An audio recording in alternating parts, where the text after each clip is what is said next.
Good afternoon. And before I start, there are 3 seats up here in the front if you want to come and be in the front row.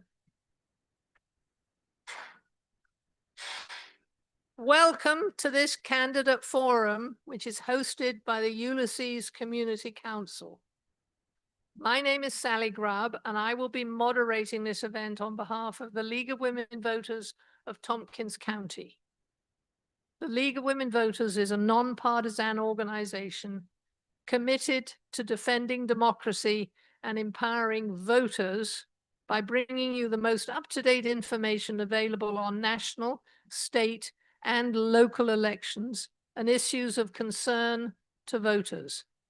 We encourage informed and active participation of citizens in government, work to increase understanding of major public policy issues, and influence public policy through education and advocacy.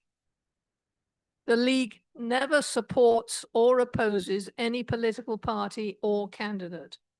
This has been our policy for over 100 years. Membership is open to anyone of any gender who is 16 years and older. So please consider joining the League and encourage any teenage kids to join as well. The League believes diversity, equity, and inclusion are priorities shaping our future. We believe that actively fostering a culture of inclusion that respects, celebrates, and values difference furthers our mission. Today is your opportunity to listen to and ask questions of the 2 candidates for Ulysses Town Supervisor, Katelin Olsson and Katy Walker. We've already received a lot of questions submitted by email. Many of you have already submitted questions now, and I believe more of you may want to ask questions during the event. At the back of the room, there are cards where you can write questions down on and then give to either Louisa or at the back, Rachel, or at the back, and they will bring them up here. We are combining duplicate questions because we've already received about 40 questions. And in an hour, we will not get through 40 questions. So we will not be asking questions from Bill. We will be asking a combined question from everyone. Questions are to be asked of both candidates, not one or another. I understand that there will be refreshments at the end of the forum when you may meet the candidates and talk to them informally. Note that we're live streaming this over YouTube, and a link to the recording will be posted on our website. There's also a link on the poster that's been posted around town. We have a video recording policy. Only the League of Women Voters may record the forum, and it will then be posted on our website. Only licensed media, including television, radio, and newspapers, are entitled to earn portions of this recording. No one is permitted to edit footage for their own purposes. We ask that you're respectful of both candidates and neither heckle nor applaud any statements they make. And now we're going to start with opening statements, starting with Katelin Olsson. Thank you to the League, as well as to the Ulysses Community Council and First Presbyterian for hosting today. Thank you especially to those of you attending in person or joining online. We who elect to serve, we elect a town supervisor, and it's a position that really matters because local government has a direct impact on our health and well-being. It is an important job with significant responsibilities. I am a small business owner, a parent, an educator, and the child of an aging parent on a fixed income. I came to this job with experience, commitment, and a personal understanding of the many challenges we collectively face. I am very invested in Ulysses. As we live through the chaos of DC politics, I'm pleased to report that the state of the Ulysses government is healthy and vibrant. Cooperation is not a dirty word to me, but a fundamental responsibility of the town supervisor. I have focused my term on building partnerships with local, regional, and state partners because I know Ulysses is stronger when we work together. And the results of these partnerships are clear. The town board just unanimously adopted our preliminary 2026 budget developed by my office that is under the tax cap. It invests in our infrastructure, funds our incredible volunteer fire department and village ambulance services, and keeps our roads safe. Together, we have protected Camp Barton, the newest New York State park, locally managed by a one-of-a-kind partnership between Ulysses, Trumansburg, and Covert. I was one of the original organizers of this partnership and continue to represent Ulysses as we guide its future.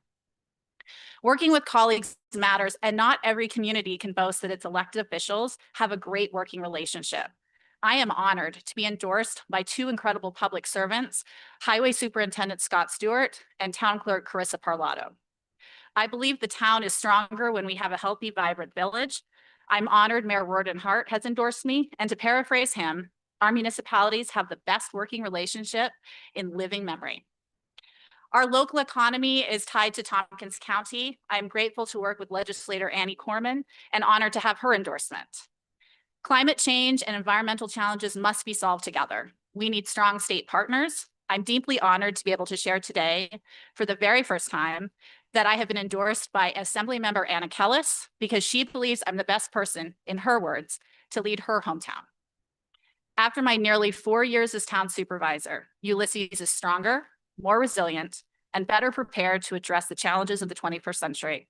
I would be honored to earn your vote for another term.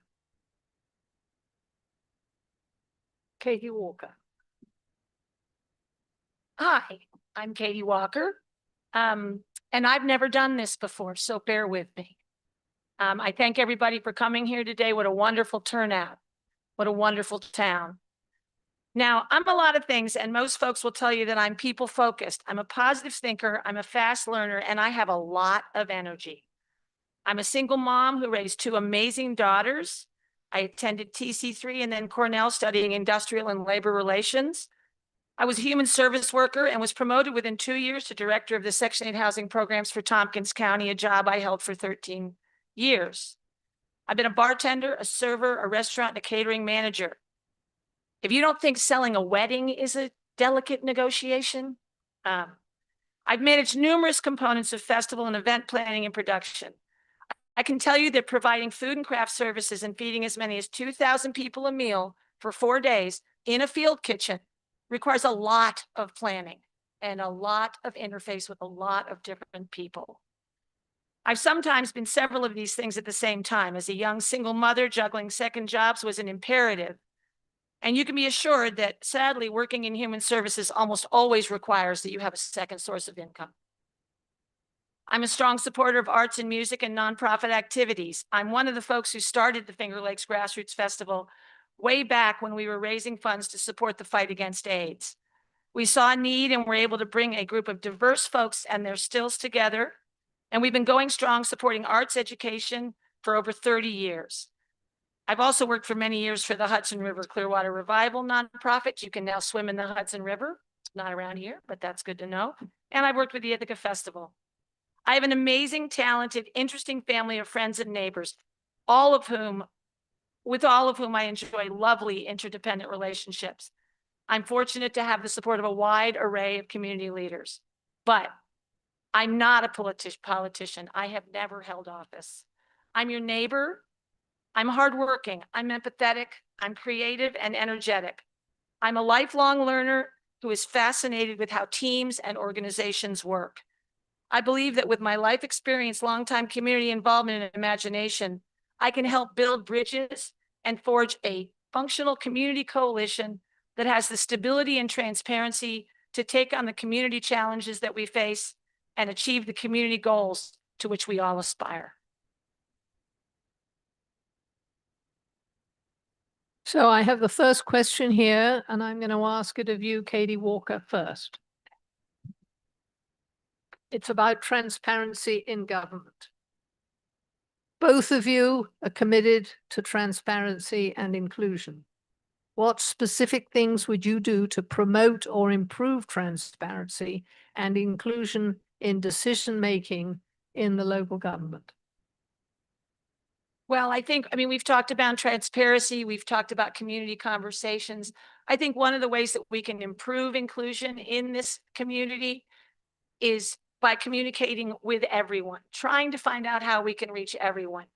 Not everyone is access to or is comfortable with modern technology. Not everyone appreciates social media or email. What are some ways that we can raise the level of conversation? How we have a monthly newsletter, I know, that comes out on email. How can we continue to let folks know what's going on, where it's going on, when it's going on, and how we can best serve? Katelin. Thank you. That's a great question. It's hard to reach everybody, right? When you don't have a local newspaper that reaches every doorstep, honestly, the way it did when I was a kid. So in the town, we actually have a weekly newsletter that goes out to over 1,000 people every week. And I don't expect that everybody reaches it every month or every week, but I do know going door to door with many, many residents that a lot of you do. And I appreciate that. And if you read all the way to the bottom, you get a gold star. Carissa Parlato as town clerk created that. And I started including frequently it's weekly and sometimes it's before town board meetings, information about what's coming up to link you directly to the board packets that are happening. So you can follow along in real time. Starting in 2022, when I became town supervisor with Carissa, we started recording and posting on YouTube every single public meeting. So that is available whether you're able to attend in real time or not. You can attend our meetings online via Zoom or in person. We send out press releases. Later this coming week, you're going to get a postcard in the mail if you are a property owner or renter in Ulysses to participate in a survey. And we reach out in every way we possibly can. And if only we had more local press covering it, but I'm glad they're here. Well, I hope that doesn't presage the dissent of the League of Women Voters. However, if it does, don't worry, because you can go to vote411.org and get all the information you need. Just put in your name and address. The next question, which you answer first, Katelin, concerns your qualifications related to budgets, policies, committees, etc. Please describe your qualifications related to budgets and policies. Be specific about your public service on committees, commissions, and attendance at committee meetings. Town government is more complex than ever, and following correct procedures is important. Town government involves numerous boards, committees, and state-mandated processes. How have you prepared yourself to navigate these systems? And then as an add-on, what is your plan to administer and comply with contract requirements for current infrastructure projects going forward? Okay, so I started not as town supervisor. I started as a member of the town's planning board in 2018. And I learned there, I have a planning background. I have a PhD in planning from Cornell. And so that was the first place I began serving in public office. The next year I became the chair of the planning board. And the year after that, I ran for office and became a town board member. From there, I became the deputy supervisor, and then I became the supervisor. In like any industry, government is its whole separate kettle of fish, all the bureaucracy that could possibly exist and all the regulations. This is not something we have to make up. This is something we have to learn and we have to experience, and we have to follow a lot of legal rules. So I have been going through that process. We've currently managing over nearly $3 million in grant funds. I manage an over $4 million budget every single year, and we are keeping your tax rates below the tax cap. We are serving the public and meeting needs, and we're doing that because I had the experience and space to grow in office. So I'm really grateful for all the mentors in the town of Ulysses that helped me along the way, and all the people I work with to make sure that we're following those really important rules. Okay, wow. That's a really big question, and I'm going to be honest, it was a little hard to follow. What I do know is that nationally, very few town supervisors come into this position with experience. They learn on the job. It's all new. I appreciate so much Katelin's level of experience. She's been here a long time and she's had wonderful opportunities to learn and grow in the position. I would like those same opportunities. I studied industrial and labor relations at Cornell University. The thing I took the most classes in, I think, was macro and micro organizational behavior. I have an academic history that relates to having these kinds of conversations. I've served on multiple boards in the community, very, very diverse, different organizations. Geez. I wish I had more to say about that, but I have to say, I'm looking forward to learning. Thank you. The next question, which Katy, you will answer first, is a question on the budget and costs. The budget is a big piece of the supervisor's role, shepherding the budget and making sure that everything is included appropriately. Emergency services are increasing percentage of the town budget. Costs are climbing. How do you plan to address this and strategize to work on across the trend? What also are your top financial priorities for the town, and what steps will you take to achieve them? My top financial priorities for the town are those priorities that the town brings. What is the town looking to do? What does the community want to see? How can we move forward? I know that we have a number of items on the discussion right now. I know the recreation facility is on the discussion. There's a wide variety. Any community wants to see more money for essential services, for our safety, to keep our houses from burning down, all good things. Certainly there's a way to find that. Certainly, I mean, I've looked at the budget. I have it here with me. Doesn't make me feel better because it's so big and so many pages. But I really think that the bottom line is, how do we as a community, how do we make these decisions together? How do we gather the information? How do we decide the priorities? And how do we take action on them? Thank you. So the budget is considered really the work plan for the town for the year to come. And one of the major considerations that we always have is to keep things as affordable as possible while dealing with rampant costs beyond our control. A solid 43% of the tax levy, which is the money we're going to push out in property taxes, immediately leaves our bank and goes around to pay for fire and ambulance. We are seeing rapidly increasing costs, largely due to the fact that ambulance services, as the mayor will tell you, and he does all the time, are medical services. And medical services, as you well know, I bet in your pocketbook, you're finding that your costs are going up too for health insurance.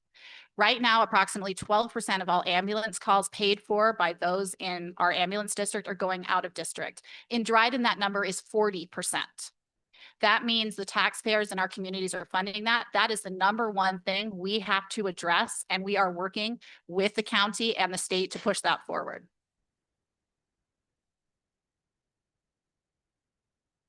The next question, which you answer first, Katelin, is related to the budget. What a proposed appropriation and or revenue stream in the draft 26 budget is most concerning, and what can be proposed to resolve it?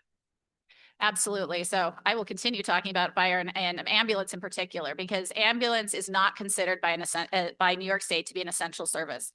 Can you think of something that is more essential than an ambulance service? But right now, our neighbors in the town of Enfield do not pay in their property taxes for ambulance service. More importantly, our neighbors in the city of Ithaca do not pay for ambulance services. And we have a system that is dying. And it is the biggest crisis we are confronting. It is the biggest thing I worry about. Our tax base cannot deal with year after year increases of 7%. So what I'm doing, and I'm doing it in partnership with the Trumansburg, with the Tompkins County Council of Government, which I'm the vice chair of, And I'm doing it. So those are all of our partners and other municipalities in Tompkins County, is we are petitioning for the governor to sign a bill that would recognize that counties need to take collective action on this issue. I had the ear of Senator Leah Webb and Anna Kellis just last week and pushed this item again. It's our most essential issue. Katie. Thank you. I haven't done the budget. I don't know the budget. I'm not familiar with line items in the budget. I certainly agree again that fire and safety is a critical issue in the community. But what I feel that I can bring, what I have to offer here is that I want to speak with and learn from the community about what our priorities are. I know I said that in my last answer, but to me, that's the crux of the matter. I can learn what it takes to know the budget. I can learn what it takes and who to speak to about the things that need to be spoken about. These are all things that I can learn. I have wonderful community support with which to do that. I have a great team of folks that are helping me out with learning all of these things. I'm a fast learner. I'm a hard worker.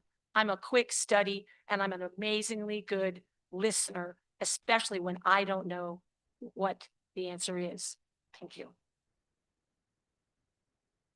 The next question, which you were going to answer first. It started off as one question. We've divided into two because of the other questions that were added. It concerns land that's been donated to the town. The first question concerns Camp Barton, which is a major piece of property in Tompkins County, I would say, not just Trumansburg. What do you see as the town's role in shaping the future of this amazing asset? And what do you envision as the town's involvement in the future development? Well, I have wonderful memories of Camp Barton. I've been to fabulous weddings there, camp events, all kinds of fun things. I don't know, again, I feel like I'm saying this over and over, and I apologize. I don't know the details. What I know is that I was thrilled when I saw that a group had been created to preserve Camp Barton.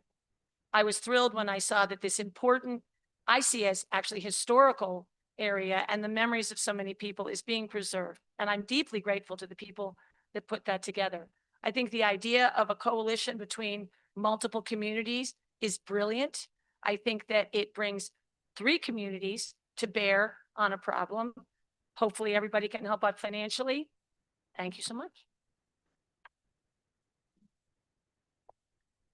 It is an amazing asset, and I was part of the coalition that came together to save Camp Barton. I was one of the founding people, along with Mayor Hart and with the Coverts Board, in order to find this incredibly unique approach to forming the Three Falls Local Development Corporation. We are the only organization like this in New York State of 3 municipalities crossing political lines, crossing municipal lines, but collectively coming together to say, this is an important asset. We spoke to state parks at first, and state parks was like, we're not interested. And we didn't take no for an answer. We knew that the public was behind saving this incredible asset when only 10% of the shoreline of Cuba Lake is in public hands. So we didn't take no for an answer. We went to the public. We got a petition of over 2,000 people, and we got the ear of Assemblymember Anna Kellis and Senator Pan Helming. And they took it to the governor, and the governor was excited. We did this locally. New York State paid for it, but because we came together as advocates, we accomplished it. Thank you. The next question, which you will answer first, Katelin, refers to a generous donation from the Pritts of a piece of land donated to the town. What is your vision for this property, and how will you use it for the benefit of the entire town? And particularly, how will you provide access to the property? That is a wonderful question, and it's an incredibly generous offer that the Pritts gave us, because the town does not have its own public recreational park, and it never has. So this is a once in a lifetime unique opportunity. And it's not my vision. It's the community's vision. And so right now, partnering with Cornell Design Connect, we are conducting a survey about what the public wants to see there. I have heard everything from walking trails to dog parks to only soccer fields. And I don't think any one of those is probably where we're going to land. So please, when you get that survey in the mail, the postcard will be in the mail later this week. It's on our website now. I sent it out in the newsletter. Please, please, please respond, because we want this to be your park. I want this to be your vision, not my vision. So and how we're going to pay for it is that we are going to leverage community resources. The town of Newfield has a community park. In their town budget, they only pay $2,000 a year for that. That's because the public has stepped forward to help find money and contribute support.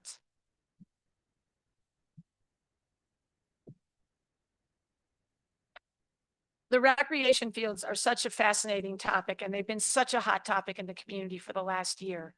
We've seen so many changes to the plan. I'm delighted to hear that we're surveying the public at this point to find out what the needs are, to determine what folks want to see out there, and what can we do. I appreciate that funds are being leveraged. I do believe that this is the kind of community where the community will come together and will support the project. I wonder sometimes, though, how much work we will have to do, what the amount of money will be required to develop these fields into what we're talking about. I am 100% in support of us having a recreational facility. Sports, music, activities, things for the kids to do matter everything to me. I would like to see what our plan is, and I would like to be a part of creating the plan for how we will move forward in perpetuity with these. Thanks. Katelin, I have a rebuttal. The donation means that this will be publicly held forever and can be held in its current state until we can financially develop it in a sustainable approach based on community needs, right? That's really important. And it's also really important that this donation wasn't controversial for most people in the community.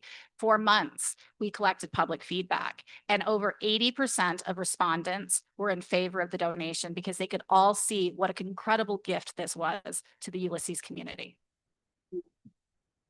Thank you. The next question relates to possible conflict of interest.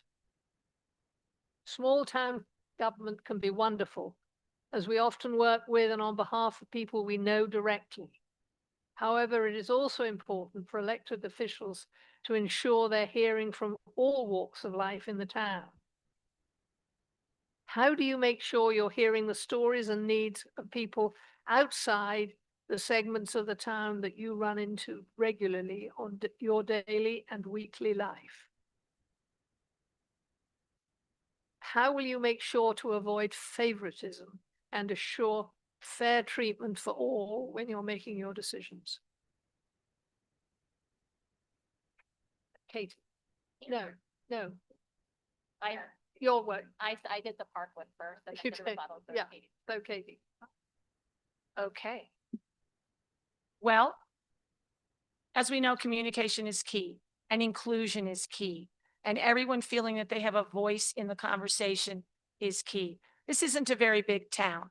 A lot of us know each other. And if we don't know you, somebody we know knows you. We've all lived here. Many of us have lived here a very long time. As I mentioned before, I think that it's critical that we open up the conversation as broadly as we can. We invite in anyone in the community that wants to be a part of that conversation, and perhaps even encourage folks that have not traditionally communicated and made their desires in the community known. Sometimes I have to read things. I'm a talker. I'm in town. I see people all the time. I'm intrigued. I want to hear what they have to say, and I want to learn to move forward with those pieces of information. I think the question of how to, I think there was favoritism or something like that, or associated with the question. And I think it's really important in small towns to maintain a very high degree of civility, and also very importantly, following state and local laws, right? We don't have to create mechanisms for doing that. We have to simply follow the appropriate methods and rules for ensuring fair public access. I'll give you an example. I hear from residents all the time they'd like public water, all the time. And I have to explain to them a lot of times that if you live in the town outside the village, you don't get public water immediately. And the people who pay for that have to be the people who are experiencing the service. It's not fair for somebody who isn't paying for who using the water or getting the water to have to pay for that. And so it's often not a question of favoritism, but it can certainly be hard in small communities when decisions that are made that would benefit one small group or one parcel don't in fact benefit the public. And trying to keep your vision, I try to keep my vision on serving the public as a whole. And I've already mentioned the many ways we are pushing out communication. If you have more, I'm always more open to them, but making sure that there's inclusivity is really important. Now, the next question is really related, and it concerns grassroots. How will you balance representing the needs of the town with the needs of Grassroots Festival when it comes to infrastructure and utilities in the across the way space? Katelin. Sure.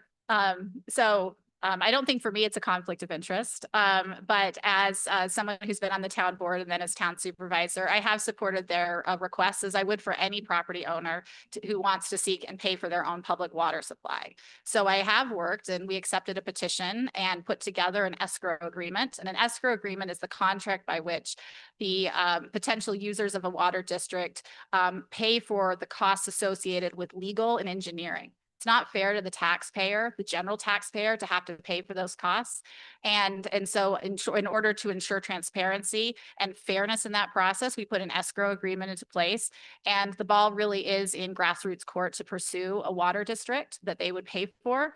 But I am certainly supportive of them getting it because I think it's really imperative that when 2,000 people come to across the way campground, that they have access to clean drinking water. I guess we all know I'm part of the Grassroots Festival, so we'll get that out of the way right off the bat. The development of Across the Way has been a pretty exciting adventure for the Grassroots Festival. We've put a lot of time, effort, and money into it. We have worked with the town. We have worked with the village on trying to make the festival as safe and as pleasant for the patrons and as safe and as pleasant for the town as we possibly can. I've been with the event since the beginning. I like to joke that I'm a founding father of the Grassroots Festival. And from the outset, we saw it as a priority to include the village and to include the town and to take into consideration that just because we thought a music festival would be fun, not everybody does. We had the campground on Agard Road for many years. We were very fortunate to get the Across the Way site. We're thrilled to look at different ways of developing it. We're delighted to hear that the water district is an option, and we are working in ways to move forward. But it should be clear, I am not an employee of the Grassroots Festival.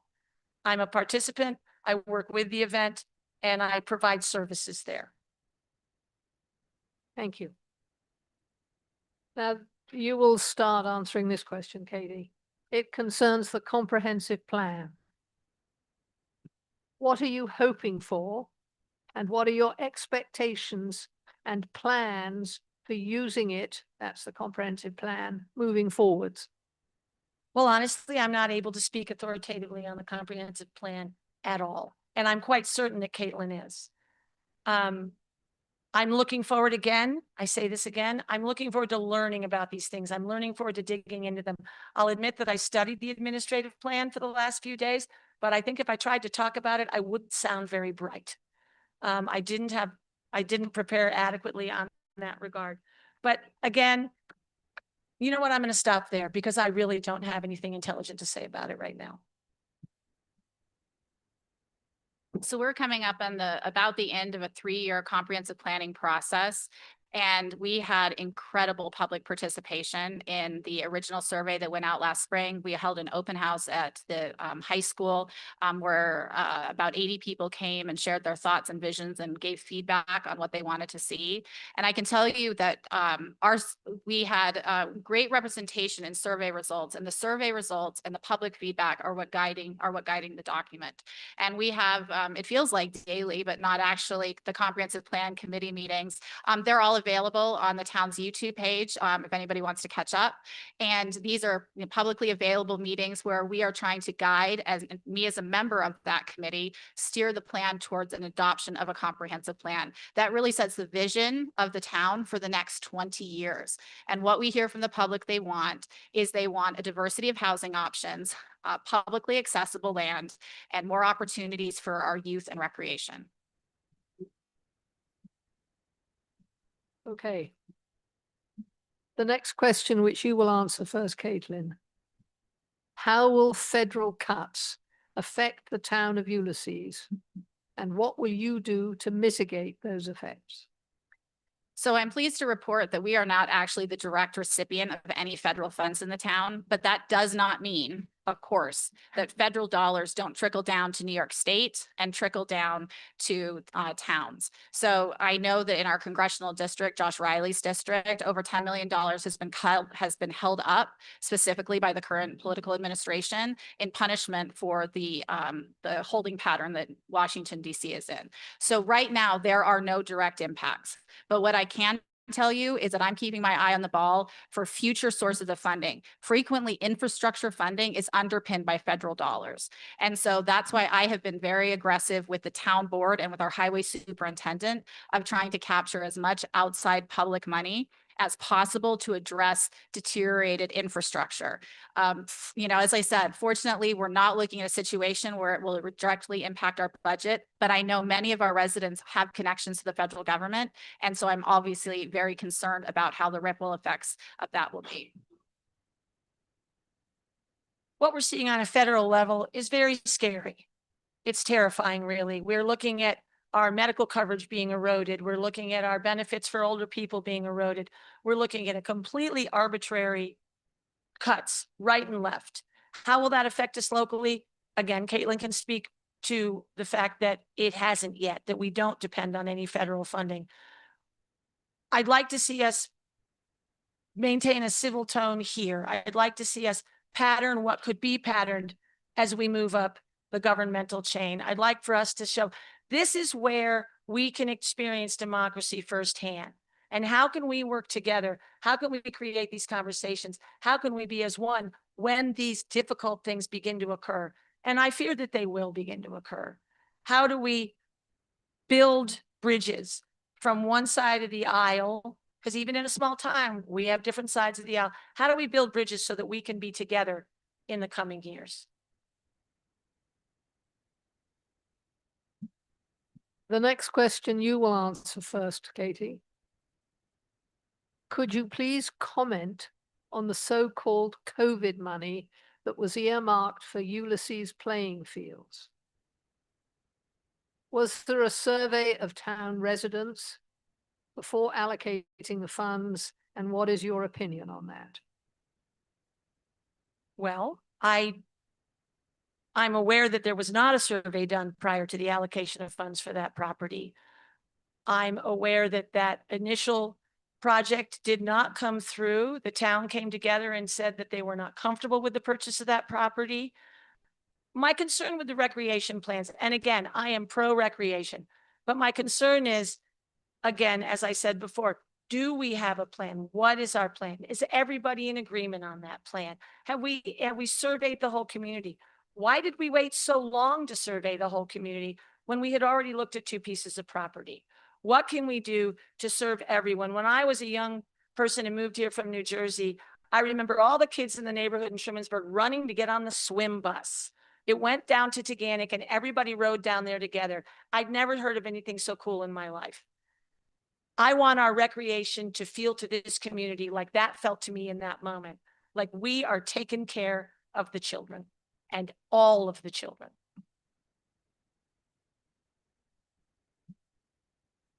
In just the last year, we have served nearly 1,000 people in our recreation program. We have the only affordable summer camp option left in the town of Ulysses. When it opened for registration, it sold out in 27 minutes and we had a 50-person wait list. That is why And as a mother of 5 of kids between the ages of 2 and 14, I am living the experience of not having sufficient childcare.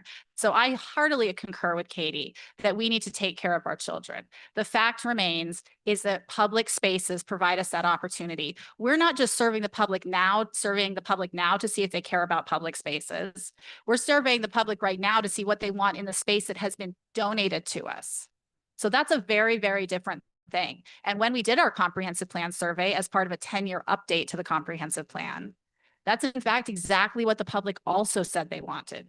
And based on the public feedback on the park donation, I am very confident that the public is enthusiastic about this project.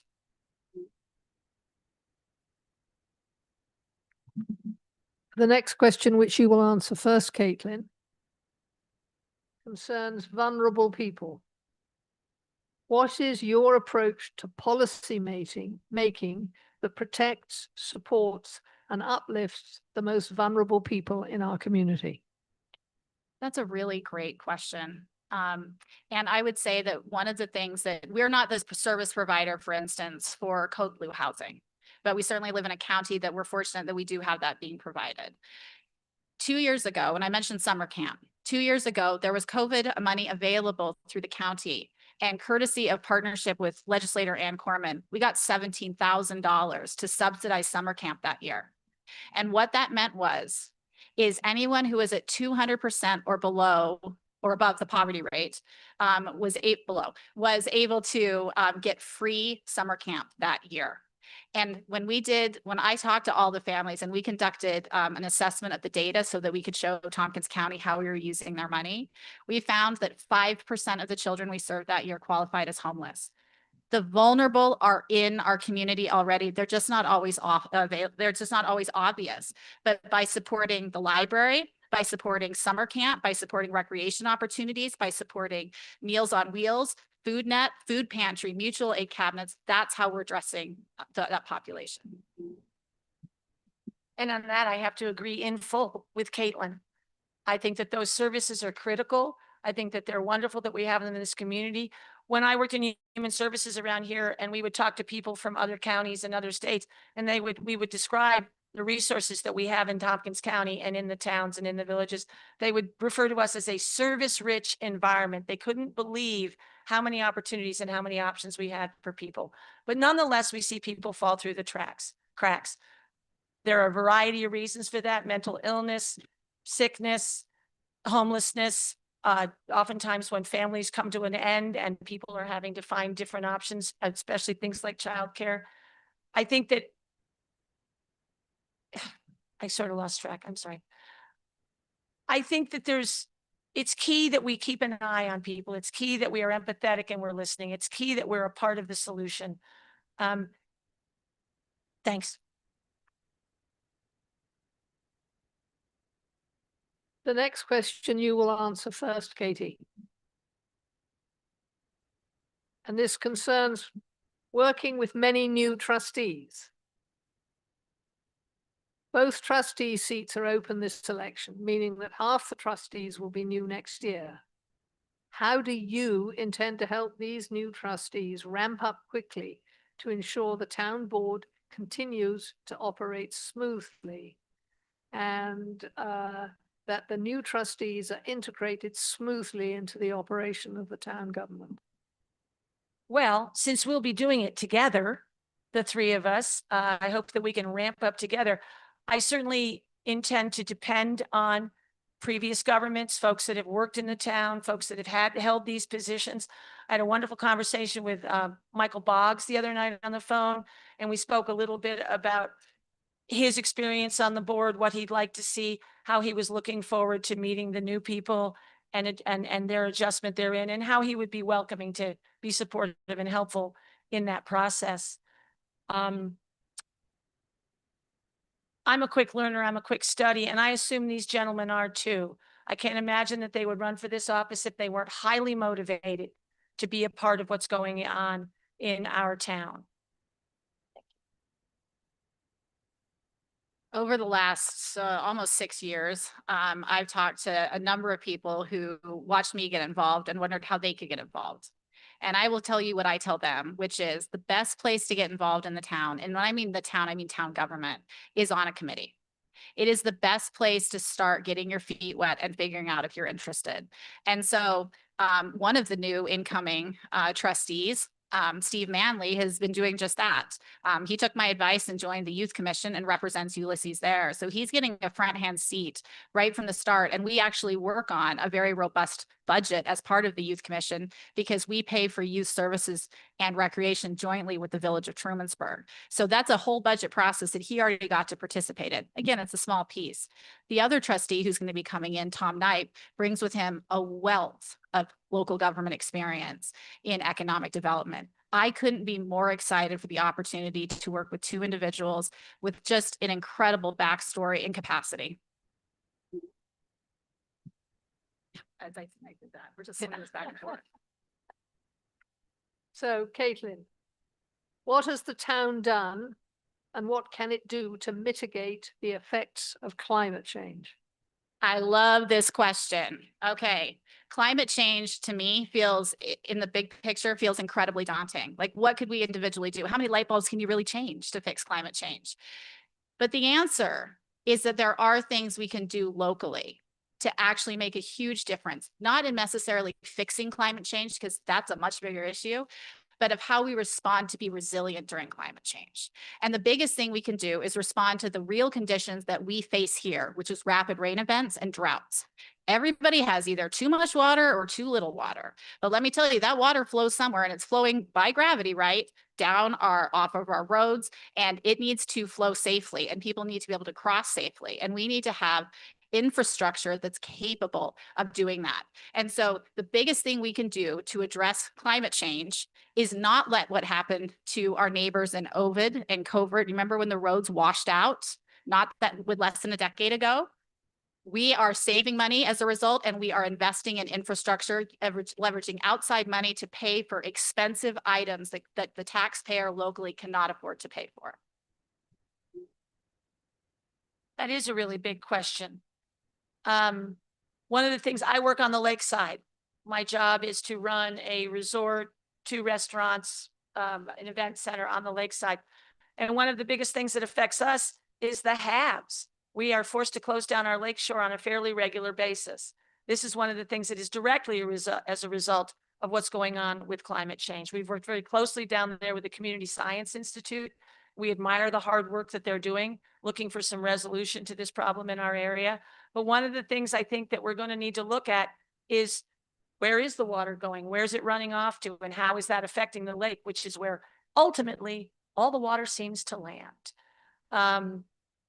I'd like to see us consider, zoning. Do we need to look at zoning? How do we get the community involved in resolving the water flow issues and the haves?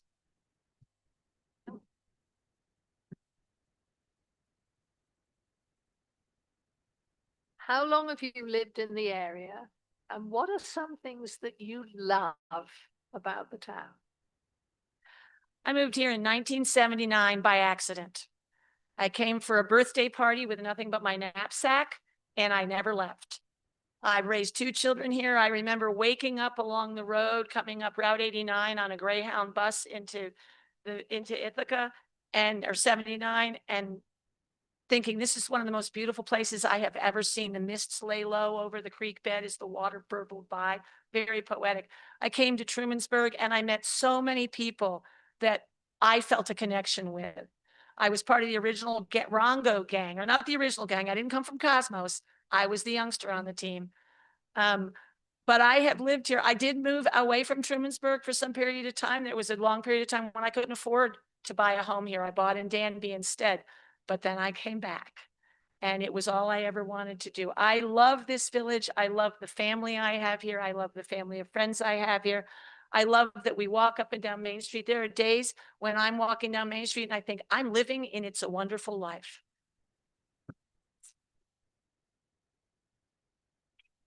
I moved here in August of 2009, 2 days before I was starting a PhD program at Cornell. And I had been here before, And I had been in a master's program before that at Cornell and fell in love with upstate New York. I'm from Southern California, where it is very, very dry. And I fell in love with upstate New York, and I tell my husband all the time, I loved it before I loved you. So when he starts saying like, let's move to Tennessee, I'm like, that's one of the many reasons I won't be going there. But I really, you know, we looked at every house we could afford in a 30-mile area of Ithaca. And I kept pushing. He was looking at a house in Lansing, and I kept pushing for Trumansburg. And I can't tell you what originally attracted me to it. I do know that our plan to leave after 5 years became a plan to stay here permanently, because we fell in love with the people who are here and the network and the community we have here. I couldn't ask for a better opportunity and better people to do this with. Now, because of the time considerations, that was the last question. So we now have final statements from the two candidates, starting with Katelin and following with Katy. Thank you again to the league, our hosts, and everyone who came out today. It has truly been an incredible honor to be the town supervisor. I have led with public transparency and accountability for where your tax dollars go and how decisions are made. Ulysses is very fiscally responsible. Together, we are so much stronger when we work together to find practical solutions to our very real challenges. This does not mean that everyone will always agree, but making sure the entire process is fair, civil, and open has been a characteristic of my time in office. At the end of my term, I'm so proud that 3 properties, former Camp Barton, the Cold Springs land donation, and Smith Woods, totaling 137 acres, will be permanently protected by municipal or state ownership and accessible to our community for generations to come. By prioritizing infrastructure with the town board and the highway superintendent, Scott Stewart, we're working to make sure that we are directly addressing the most significant threat to Ulysses due to climate change. Town clerk Carissa Parlato and I work very closely to make sure town information is broadly shared. The town newsletter, like I said, reaches over 1,000 mailboxes every week, and we're constantly seeking new ways to reach our constituents, including through Facebook, postcards, press releases, and open houses.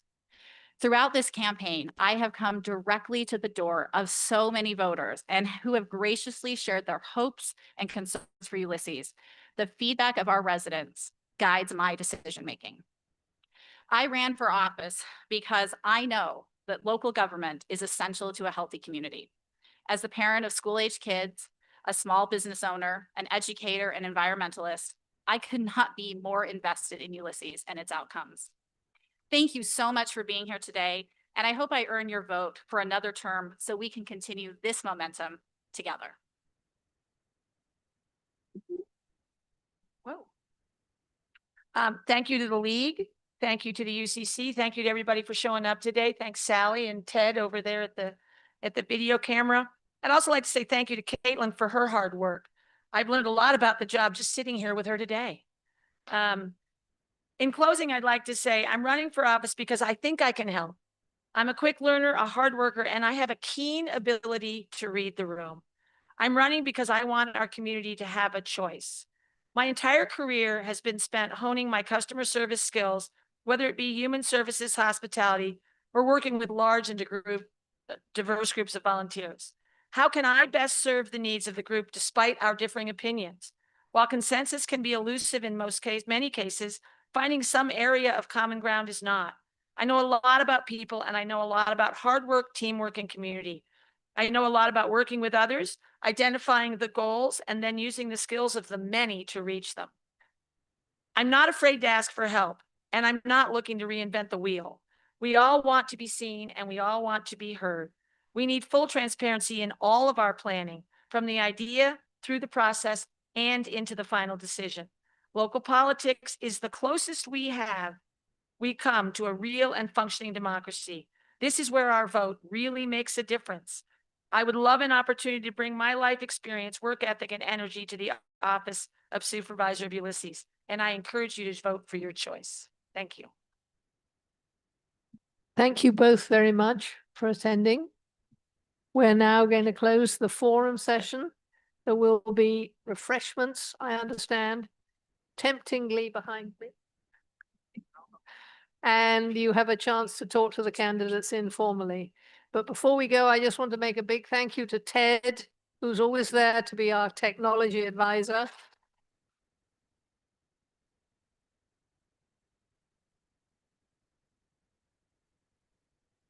The forum will be on the league's website in tomorrow or the next day. And also a big thank you for everybody who helped. We can't do it with just one person.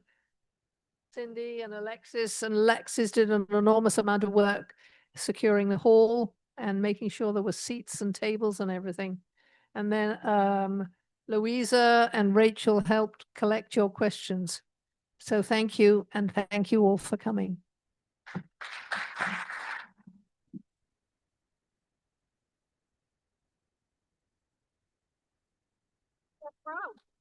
Well, I've done it before.